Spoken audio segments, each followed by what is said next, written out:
Could be worse. I once, when I was working still for radio, one of my colleagues did a job interview with another radio station while he was on the show, and he forgot to put the microphone off. Oh my God. He didn't work there anymore at the end of the day. I don't know why. You don't know why.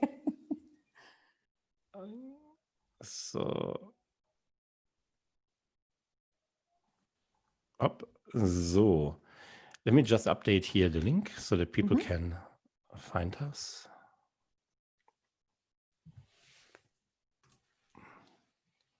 Update.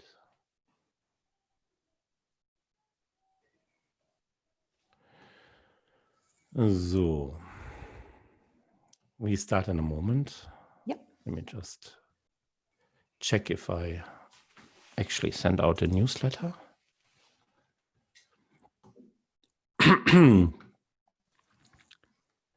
So I sent this out to 14,000 subscribers. Let's see how many of them have time a lot at this time of the day. So great. Welcome to the show. I'm your host, Chris Piak, and in this show, we talk to employers who offer jobs in Europe and in Germany for English speakers. And the person that I talk to today is someone who is very dear to me because I agree with a lot of things she does to increase the quality of life for her own employees and for her team colleagues, and who is very engaged in creating opportunities for a wide variety of diverse people.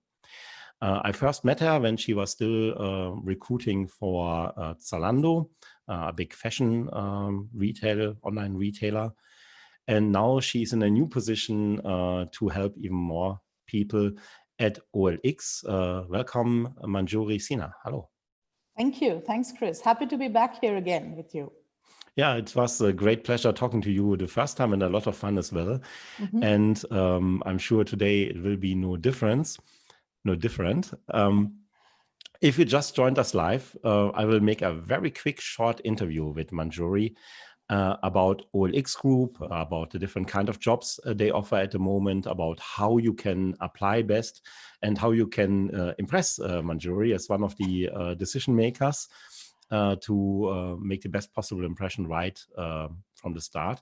And then you are able to send us questions that I will forward to Manjuri in YouTube. If you look, there's a button called live chat. There you can send us live questions that I will ask. Why is live chat is disabled for this live stream?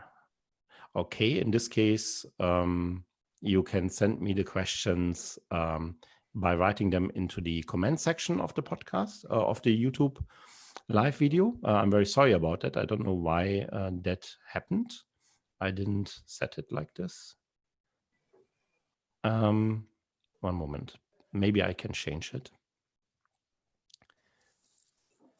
You see, this is highly professional, obviously. Video, language, recording. That's okay. That's improvisation on the go. So that's yeah. what it Actually, I proves. should do this beforehand, but I use like so many of us, I use Zoom, and Zoom is different from Crowdcast that we used before. Yeah, exactly. On Crowdcast, you can set up the conversation beforehand. Yep.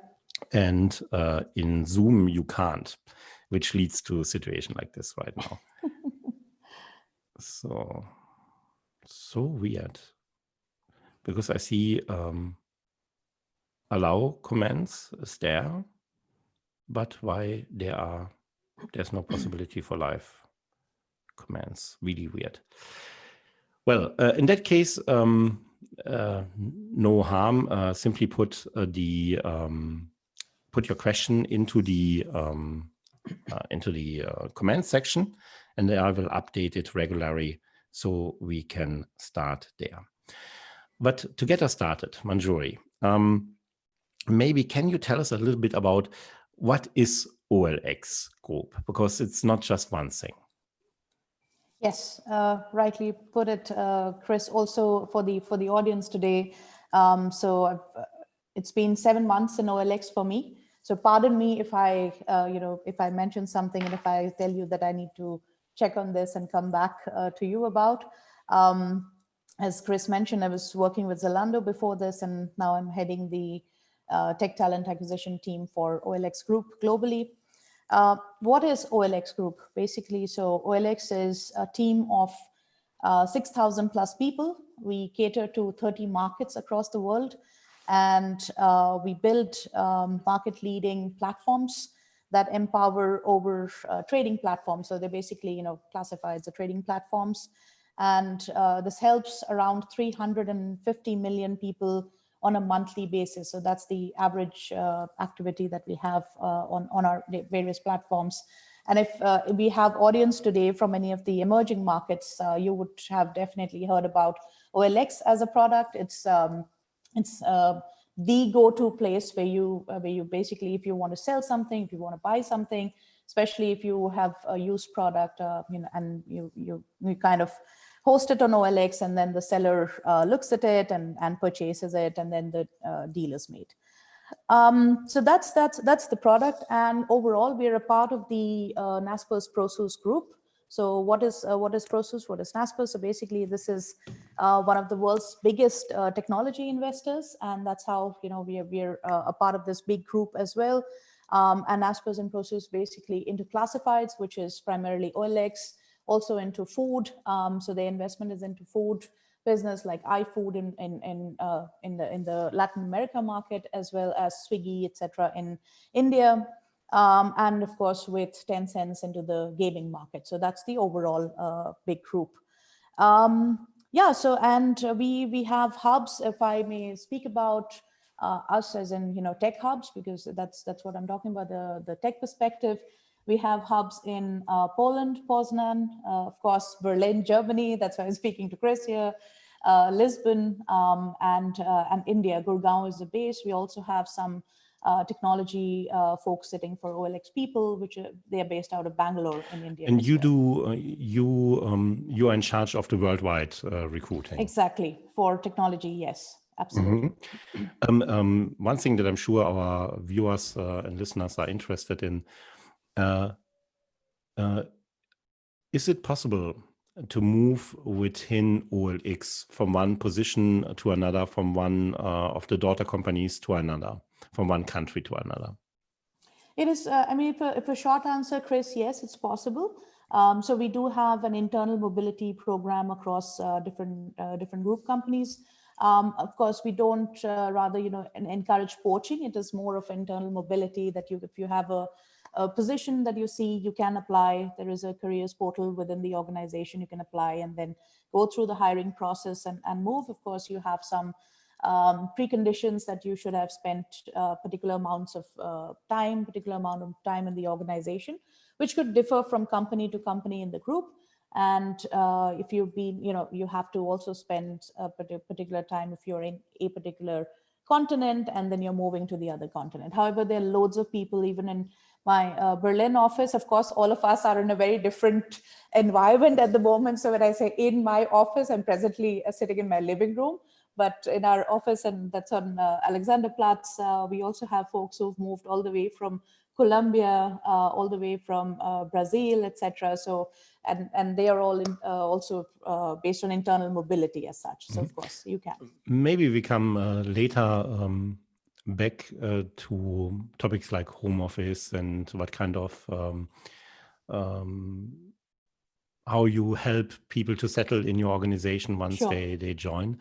I'm sure quite a lot of people are interested right now to know what kind of range, what kind of professions, what kind of jobs are you offering right now? Because I was at your website before we went online. There were 87 different positions to fill all over the globe. Absolutely. So yeah, and since you also concentrate on primarily English speaking roles, I would more talk about the tech positions, because yes, we do hire for commercial positions in sales and feet on street positions. However, since they're very local in the market, they need local language skills. So when I talk about the tech positions, it ranges from engineering. So, the usual back-end, front-end packs. Then we're also looking at product managers. We are hiring for product managers in Poland. In Berlin, we are hiring for engineers. We're also hiring for a director of engineering at the moment in Berlin.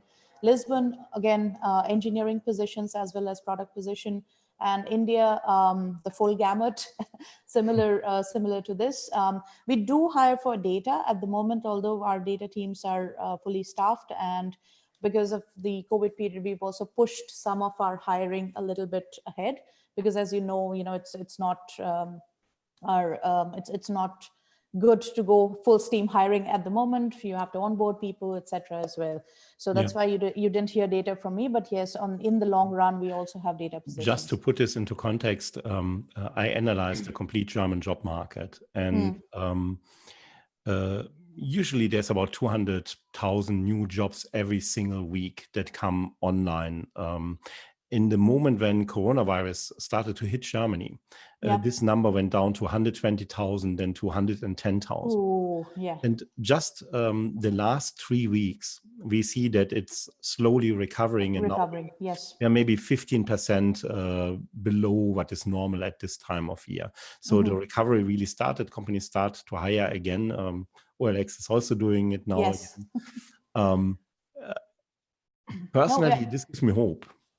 Absolutely, Chris, and rightly said, even for us as an organization, employee first. So that was the main idea, and it was definitely, we had to be super conscious about the marketing spend and the hiring spend, and bringing people on board at that particular time. So we really reduced it to super critical positions, and now we are slowly coming back. Also coming back is different from region to region, as you would know that, how the impact of the lockdowns are different from continents, different from countries, etc. Now, since I have family back home in India, I know things are surging at the moment, hasn't even peaked as yet. So if we have to be super conscious about hiring in India still, but we see Europe releasing and opening up things faster. So yeah.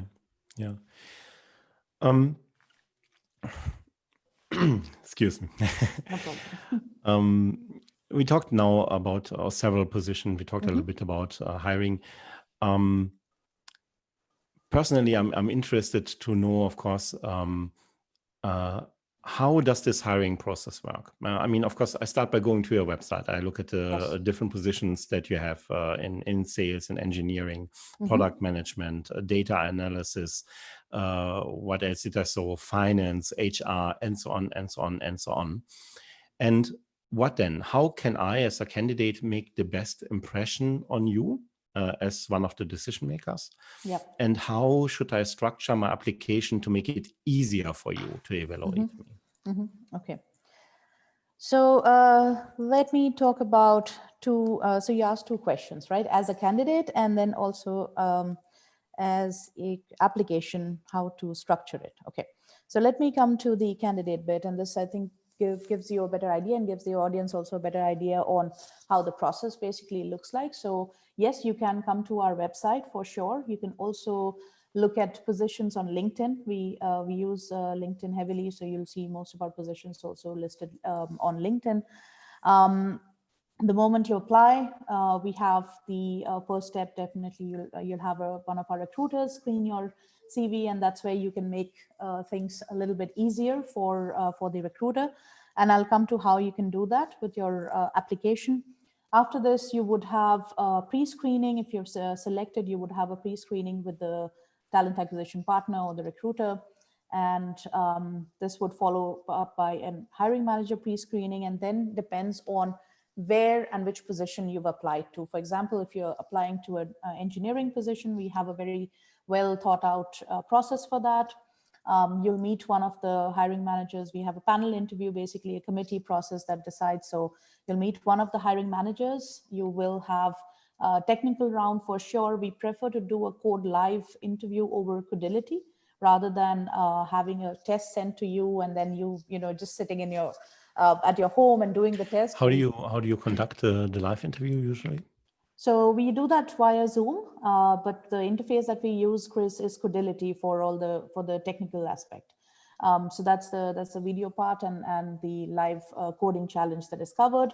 And during the interviews, also design is covered, architecture is covered, certain topics around frameworks, etc., are covered. So this is really core engineering.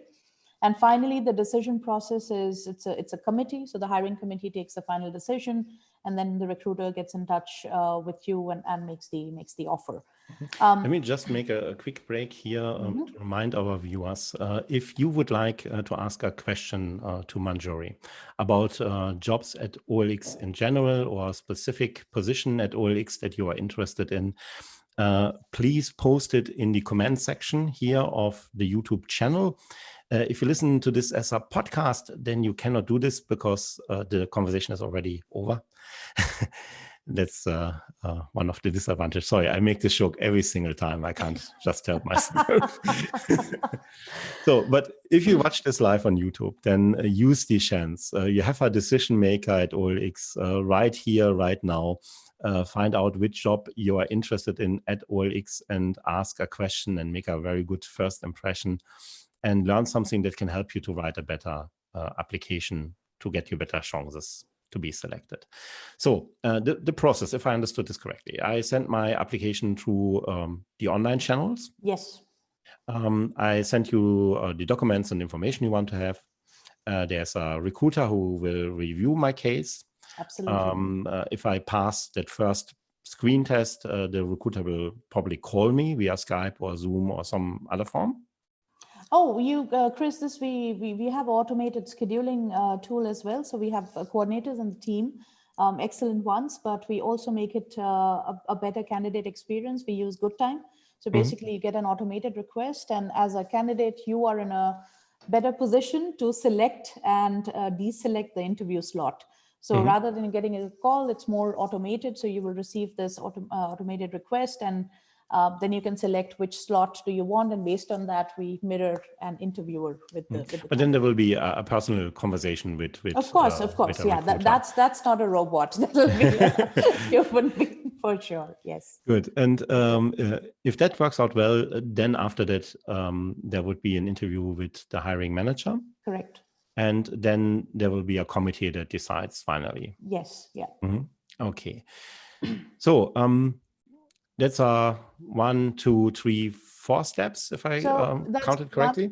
Exactly. So if I just count out the CV screening, then you have interaction with recruiter, interaction with hiring manager, and then we have what we call as final interview. So earlier we used to call this as on-site interview. Of course, now in this world, presently there is nothing on-site, so everything is over video. So we call this as final interview. So this final interview basically has a set of 3. So all that happens together. So you can break it up into 3 major steps.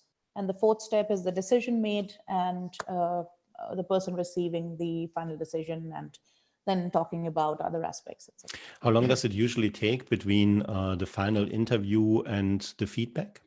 So we have an averaging of around 55 to 60 days. Oh, sorry, a final interview and feedback. No. Sorry, I thought you were talking about the time to hire. So final interview, there's a 48-hour gap that we do for the final decision. After that, unless we are doing a hiring drive, then it, of course, happens back to back. But if you are the single candidate, then we do a 48-hour decision with the hiring committee. So if you have your final interview today, you can expect within 48 to 72 hours to get a call and a feedback from the recruiter. Oh, wonderful. Also within 3 days, basically. Absolutely. Working days, yeah. Absolutely. And the whole process from application to decision, you said it's, what you say, 55, 60 days? 55 to 60, 63, 55-ish to 60, 63 days. This is definitely lesser now, Chris, because we are in a video world. Previous world, we had to, of course, wait for candidates to, have a day off and then come to the office and so on and so forth. But now it's easier to just fit in maybe 1 hour interview within your workday from home as well. So that has also shortened the time to hire in the recent days that we've seen. How do you experience that in your company when you compare the before, where it's usually was the feeling, okay, before we hire someone, we at least once have to see this person in person. Yeah. And now doing this online, how do your colleagues feel about how do your colleagues feel about that? I think so. Pretty much, Chris. On the one hand, because we are such a spread out organization across different markets, right? So I mentioned 30 markets and almost offices across 15 plus countries. We are super used to having video calls and video meetings, so that's given. However, yes, there were certain pockets where we did get this apprehension on, hey, can we wait to make the final decision? Can we see this person at least, and so on and so forth. However, with the reality of the fact that we will not be out of this scenario any sooner, this kind of reduced, and we don't see that challenge right now. The other thing that we did proactively to cater to this was we had some enablement sessions actually conducted, which was super duct tape process, as I would call it. And these sessions, we curated certain sessions for hiring managers and interviewers and took them through this training process in the period in April and May quickly, to enable them to, how do you interview better? How can you make the candidate feel more comfortable, etc., as well in this in the new scenario and the new world. And this helped us also reduce the apprehension and this whole discussion of we want to meet face to face kind of thing. Okay, great. Let's talk about one position in a little bit more detail. You mentioned you're looking for a backend developer. Yes. So this is basically for our OLX core experience team that we are looking for in Berlin, based in Berlin. And it's a bit of a distributed team as well. We have some packs sitting in Poznan and some packs sitting in Berlin. So they'll be working across, very closely working with product managers and designers on the same account.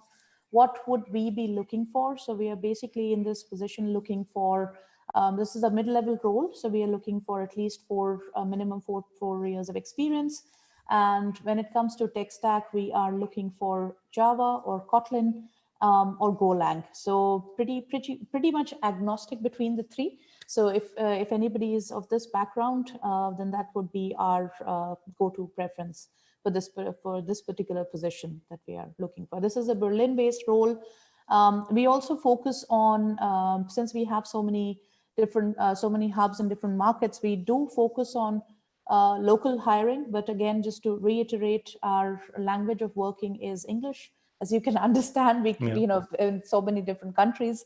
So we work within English, and especially from a tech perspective. Of course, we have certain product teams where you need to know the local language to understand the product. But for this position, it's English is the only language required. Say I'm a really good backend developer, but I'm not based in the European Union yet. What could I bring to the table to change your mind about the local hiring, to put me right in the top spot? Yeah, I think it would, first of all, it would be from, if you're coming from a similar environment. When I say similar environment, so we are classifieds business. If you're coming from similar classifieds business, that is, you have the business acumen and business knowledge. That is something, so this is a generic thing. If anybody wants to relocate from India to Europe, I think that's something that you should look at. What do you bring in? What do you add value on? And I think this is number one, adding the business value. Then secondly, knowledge of the markets that we operate in. So yes, we operate in India as well. We operate in other emerging markets. So knowledge of the markets that we operate in. So maybe the tech stack knowledge is something that we can also have in the local market as talent and market in anywhere in the world. However, the business knowledge is something that you can add on to, and that would be something that you can use to convince folks as well. Also, I guess, Chris, I mean, just to add on, I guess there are a lot of folks who are on job seeking visas, or they've already moved, or maybe, in the limbo and will make the movement on their own, etc. So if they do that in the next one month or something, and they are looking out, that's also fine. It doesn't mean that you have to have experience in the market, because as you know, we don't even have the product in the German market. It's more on what kind of knowledge have you gathered for the competitors, etc., and what can you bring to the organization? A little side note from my perspective as a business coach. You would not believe how many professionals write me at least once per week. Someone writes me who tells me, hey, I came here on a job seeker visa. 5 months have passed, or 4.5 months have passed, and I couldn't get a single interview with anybody. From my side, the strong suggestion: if you come here on a job seeker visa, use these opportunities, the live interviews that I do with German employers. Use the opportunities to build relationships before you even come here, because 6 months go by super fast, and you don't want to take such a big chance without at least having some connections here in the market that people can open doors for you. I don't know if it's, tell me to get lost if it's too personal to ask, but you yourself, you also made this jump at one point to come from India to Germany.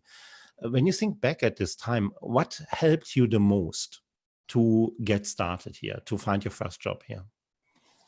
Chris, that's a wonderful question. Actually, that actually I can definitely add on to this. So when I entered the market in Germany, or I would say when I moved initially, this was 2015 beginning. So a very different scenario than 2020. We have more companies for sure, and you would know this the best. More companies that are open to English-speaking candidates, and they are ready to give time for you to pick up German. So number one, of course, I think I do believe if you're living in a country, you need to learn the language. It really helps you. But having said that, yes, moving from India to Germany, I think there were a couple of hurdles I faced as well. So what really helped me, number one, was around adaptability and flexibility. So I was coming from a very strong background, and I'd already made the transition from being a recruiter to an HR business partner, and I was leading an HRBP team with Accenture back in India. So what I did, and initially I had started looking for HRBP jobs, but then in Germany you need to know the law, and of course read and write in German. So I looked at, okay, what else can I do, and what else can I provide? And of course I had experience with TA as well. And that was an interesting find. When I stopped looking for HRBP jobs and started looking for TA, then I saw that there were more jobs that allowed you to work in English. And then I saw, okay, which are the companies that do this more than the other companies? And that helped me look at startups, because of course, big companies, they're super strict about their requirements, etc. So then I started looking and narrowing down on startups that are more, and then I started following some of these tech blogs or blogs around these startups in Berlin, especially. And that's when I kind of targeted my profile. Also, when I talked about this, how do you structure your application? So if I was sending, say, an application to a particular startup, I would look at the blog, look at what they appreciate, and then also mention things in my cover letter accordingly. So I'm not talking about fabricating or lying, but more curating it in a way that catches the eye of the decision maker there. It's basically what every journalist does. You pick out of a huge number of topics that you could talk about, the ones that you know that the audience cares about. Absolutely. And that's what I always recommend to my coaching clients as well, because in the end, you and I, we are sitting on the screen. I want a job, and you are the one to give the job. So whose interest is really the important one? Is it the one of me, or is it the one who decides who gets the job in the end? So if I can learn what's important to you and what you value, and I can address how I can help you to get that, that's the fastest way to get to a job, because you have a problem and I help you to solve this problem. You have a goal, I help you to solve this goal. Absolutely. This is why we do these interviews. If you find the pain point, then who better than you? So that's the right way. Yeah, I also find it interesting that you looked at the feedback you got from the market to then shift your approach to where you would find the easiest way in. So. And that's also, Chris, something sometimes in either coaching sessions or people who reach out with similar questions, I share the same as, like, do not put yourself in a box, because, and I guess even the current scenario has taught us, unfortunately, we've seen some folks lose their job and so on and so forth with the impact. So that's really, really sad and unfortunate. But the learning experience that some of them have got, that when they list what they can do, there are about 6 to 10 items that are beyond their current role. And that's interesting, that why not? Why do you only think in terms of the title that you held last? So those are interesting learnings as well. Yeah. And I think that at the moment, with all this crisis going on, there's also one positive outcome. And that is, I'm German. I lived most of my life here in Germany, except 10 years where I was abroad. Germans, we don't feel very comfortable with change. We don't feel very comfortable with uncertainty, especially. And we have a word called Bedenkenträger, meaning someone has a solution and we will find a problem for that. And for example, one thing that never was possible in Germany was working from home office. Right. You could talk to 10 employers and I would say, oh, no, that's not possible. It will not never work out. Then coronavirus hit. Now everyone is working. Everything is possible. and surprisingly, the world still stands, Yes. And what I learned over the years is that when people start to change one thing, it's easier to change a second and a third thing as well. Right. So this might be an especially good time now that the economy is growing again, that more jobs are hiring again. People got used to this work from home office. It might be that you find more employers who are open to hiring you in English and allowing you to learn German on the job. But the requisite for that is always trust. And the best way to generate trust is to find out what the employer really wants and then to offer him explicitly this and explain how you can get this. Absolutely. So that said, I wanted to look over your shoulder. I sent my application to you. First of all, what kind of documents do you want me to send you? So to begin with, Chris, is just the application. So if you're applying from LinkedIn, it also provides you the facility to apply with your LinkedIn profile. Of course, it will ask you for the data protection, ownership, accountability, etc. But other than that, just your resume, and if you want, attach your cover letter, and that's what we need to begin with. To begin with, we don't need any other documents from your side. Okay. So, and I hear from that LinkedIn is one preferred way for people to apply. For tech positions, definitely, yeah. That's what we have as one of our biggest sources. Of course, our website is there, so if you can also apply on the website, you have to enter almost the same details. They don't have too many fields. 6 to 7. It takes about 4 minutes to fill everything, and then just attach your CV and then send it across to us. That's all that you need to do. Okay, and then you look at the incoming CVs, and one thing that a lot of people forget is you don't have just one CV in your inbox when you come to work in the morning. Yes. There are a few more of them. Yes. What could I do to immediately catch your attention? And what could I do to immediately get thrown out? So I would say the aspect of getting the attention would be a summary. So a lot of people do provide a summary on the resume. So I guess that's very important. So if you provide the summary, as you rightly said, if you figured out based on your research, figuring out the pain point, figuring out the value that you add in, and provide that in your summary, that why are you basically targeting OLX and why do you want to work with us? I guess that's pretty much it. So usually you would have a recruiter would take about 62 to 70 seconds to look through, a resumes or a bit less, a bit more, depending on the number of CVs that are there. So if you provide that summary, it helps the recruiter to immediately go down, look at the details. Also, some resumes that really stand out are where people put things in bold. And ensure that, if I just do an S reading, then I can read what is rightly there. What are the no-go things that I would say? Definitely is no spelling mistakes, please. So look at your resume. That's the first thing that you're sending out. That is your first impression. And it does not leave a good impression when you see 10 mistakes in one resume. So please do check that. That's one. And the second, especially for technologies, I've seen a lot of resumes that come in with all the technologies in the world. Well, that will I just wanted to ask about keyword stacking. Exactly. That will definitely not help you if you use everything, all the technologies in the world. So don't do that. Whatever you're good with, whatever you've learned, whatever you've worked with in the past, use that only. And that's how you can increase your chances of your resume being selected than deselected. I speak to a lot of HR people. I think over the years I spoke to about 1,000, and that's actually one of the main complaints that I hear from HR people, that they say, yeah, the programmers, they are smart, of course, they know about search engine optimizing, they know a lot of companies have computers now that make a pre-selection, so they put in all the fitting keywords they can imagine, but they forget that at the end there's a real person who will evaluate you and who has to understand what you can actually do. Absolutely. One of my friends, he's an engineer working here in the area where I live in Düsseldorf. And he told a cautionary tale. He got a job that way one day. He got a job by the guy in the interview asked him, do you know this software? Do you know that? And he said yes to everything. And he really got the job. But then came the day when he had to show up at the company.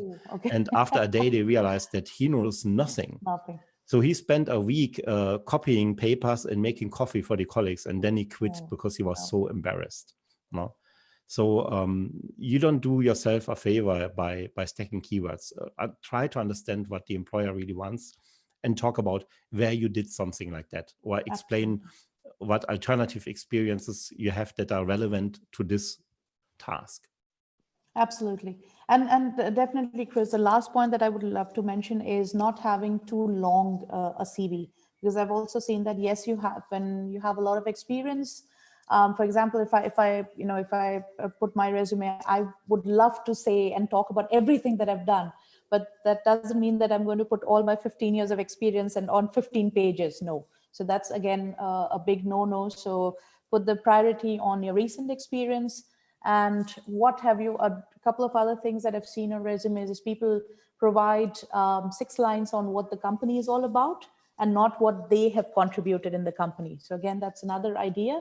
You name the company that you worked with. What did you do? Not just day to day, but what kind of two big problems that you solved and what was the impact? That makes more sense. And especially if you worked on a code that went into production and it had a revenue impact, putting that is like a big signal saying, hire me. So that's something that you can also take as a tip. Yeah. A follow-up question, because I get asked this quite a lot. Take my case, for example, I'm a little bit over 25 now, about 2 decades. And I have done a lot of stuff in my life. And how would you recommend that someone with a lot of different experiences is sending that in their CV? Because on one side, you can't leave jobs out that you had in the past, no? But of course, most of them, like, for example, my first education was as a nurse. Then I went to university, got my degree back. Then I went to university. Then I worked in radio. Then I worked in marketing. Then I worked as a finance journalist. And then finally, I ended up as a coach. How would you deal with these older qualifications? Do you want me to leave them out completely, or do I make just one sentence? Worked as a journalist from this till then.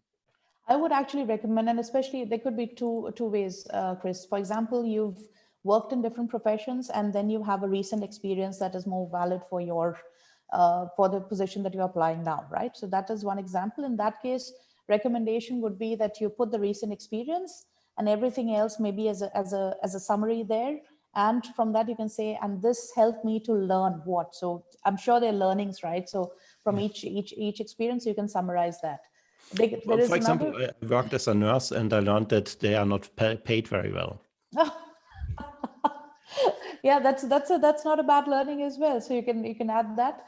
And the other option could be that you've worked in different professions, but they are within these relevant career experience or something like that.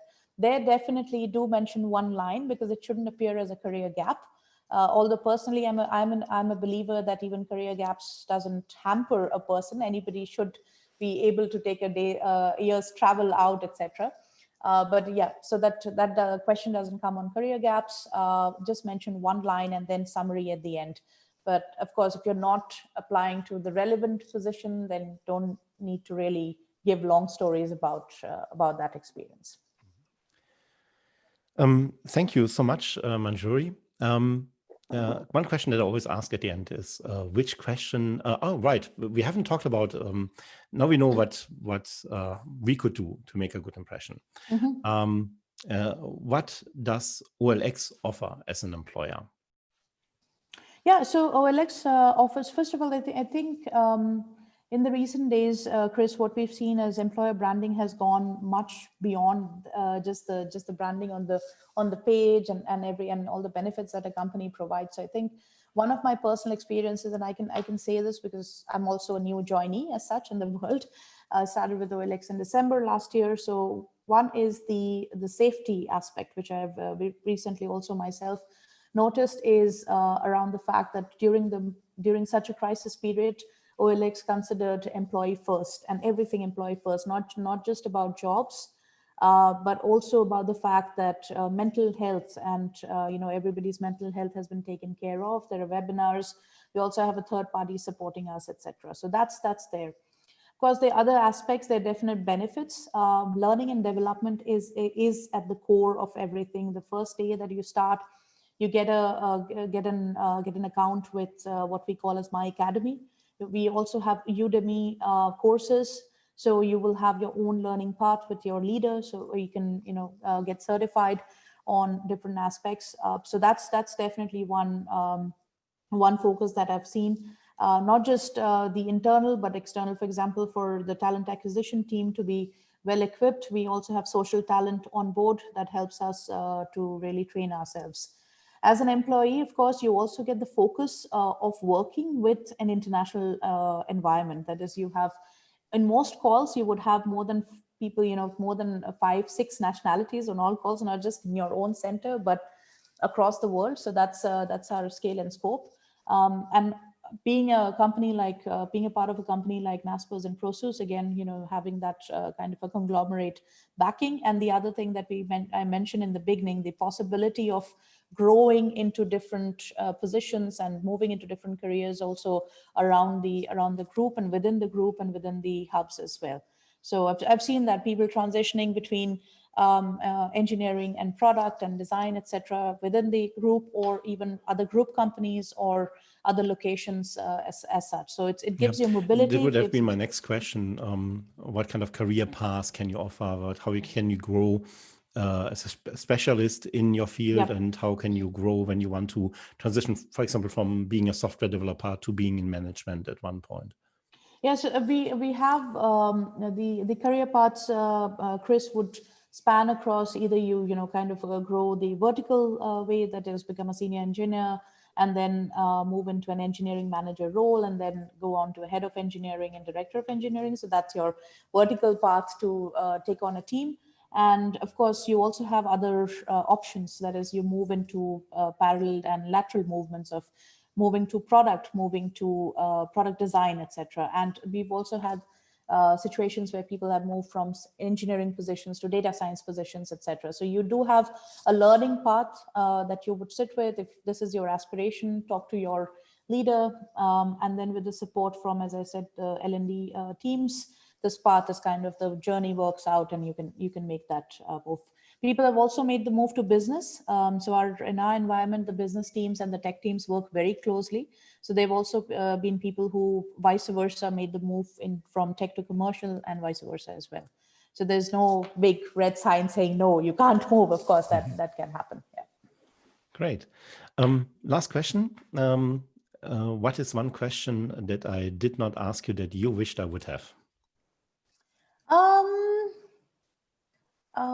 Actually can't think of anything, but maybe, yeah, I think you wanted to talk about something around how did we cope up with the lockdown period and hiring, yes. And what happened with the candidates and exactly. How did you, or sagen wir, now I talk German. I wanted to ask, how did, because you were pretty international already to start with, but was there some areas how the lockdown period has changed how OLX is working, for example, in regard to home office and this kind of things? And was there some positive takeaway, something that you want to continue to do in the future because it worked better than expected? Yeah, so I think, yes, of course, and Chris, a lot of areas. So like you yourself mentioned, right, in Berlin, we never had a full remote or work from home kind of a situation. So that was one of the biggest learnings, that there were countries all across where we've never had work from home as a norm, going work from home. Um, Even in the case of interviews, for example, in India, we were very used to having everyone come on site, flying people in, come on site for interviews, but that changed. So all this changed. Learnings, yes, as I mentioned earlier, from an interviewing perspective, we realized that this is definitely shorter time to hire. We also heard feedback from, of course, we had to do a little bit more during this period, that is recruiters being in touch with the candidates, and we've also got good feedback, positive feedback from candidates on this, um, on this. But of course, we realized that the time to hire reduced, and this is something that we would definitely focus on going forward, to keep it maximum on video and lesser on bringing people over. So yes, around the understanding of distributed teams, I think we all of us are working from home. And earlier, the conception, misconception that you can't work from home and still have the same team bonding, I think this has changed. This is interesting, and this is a big learning for us. We had people innovating and bringing up ideas on how to conduct workshops. They figured tools, and from Zoom, and Zoom also has this facility of going and breaking out and breakout rooms and Yeah, all, yeah. using those small things, also having a small Kanban tool, etc. So people started figuring out, sharing this knowledge, and having team meetings, etc. So these are the learnings which we will definitely take forward, and not have the whole world travel to a particular location. um, of course, you will still have those offsites, but not every time, not every quarter, and so on and so forth. So I think this is something where we figured out synergies, efficiency, and also a lot more time spent with family. So these are things that we learned, and we would want to continue with. And I assume it could also help even with hiring, like when you hire someone who has to move, even if they already live in Europe, sometimes they have to move from one city to Yeah, to a different city. It means they can already start working for you just remotely absolutely. until they are finally arriving in the city where Absolutely. they are located. Yes. Yeah, Yeah. And that, yeah, the onboarding capabilities, etc. We learned on that account for sure. Yeah. yeah. Manjuri Sinha, thank you very much, Head of Talent Acquisition at OLX Group. If you're interested in jobs at OLX Group, you can go to olxgroup.com, and then there on careers, and you find the job opportunities. And as Manjuri said already, one preferred way of application is through our LinkedIn. My name is Chris Piak. I'm a business coach. I help international professionals to find a job here in Germany and other parts of the European Union. You find out more about me on immigrantspirit.com. Thank you for listening to the Immigrant Spirit podcast. We interview German employers that hire in English. And I hope when next time you're with us again. And wherever you're listening to this episode, feel free to leave a comment in the comment section. That really helps the show to get spread. Thank you all, and we hear each other again in a few weeks. See you then. Thank Bye-bye. you. Great. So, one moment.